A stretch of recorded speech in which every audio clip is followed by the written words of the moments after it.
কুড়িগ্রামে এক রহস্যময় ঘটনাকে ঘিরে এখন চলছে তুমুল আলোচনা। ৬০ বছর বয়সী এক নারীকে হঠাৎ দেখা যায় বাড়ির পাশের বিশাল তেঁতুল গাছের মগডালে।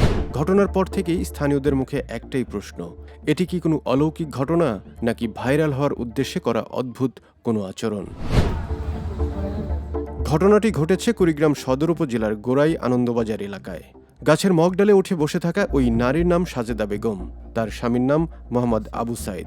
স্থানীয়রা জানান, বুধবার সকাল থেকে সাজেদা বেগমকে খুঁজে পাওয়া যাচ্ছিল না। পরিবারের সদস্যরা আশপাশে অনেক খোঁজাখুঁজির পর হঠাৎ দেখতে পান বাড়ির পাশের একটি বড় তেঁতুল গাছের অনেক উপরে তিনি বসে আছেন।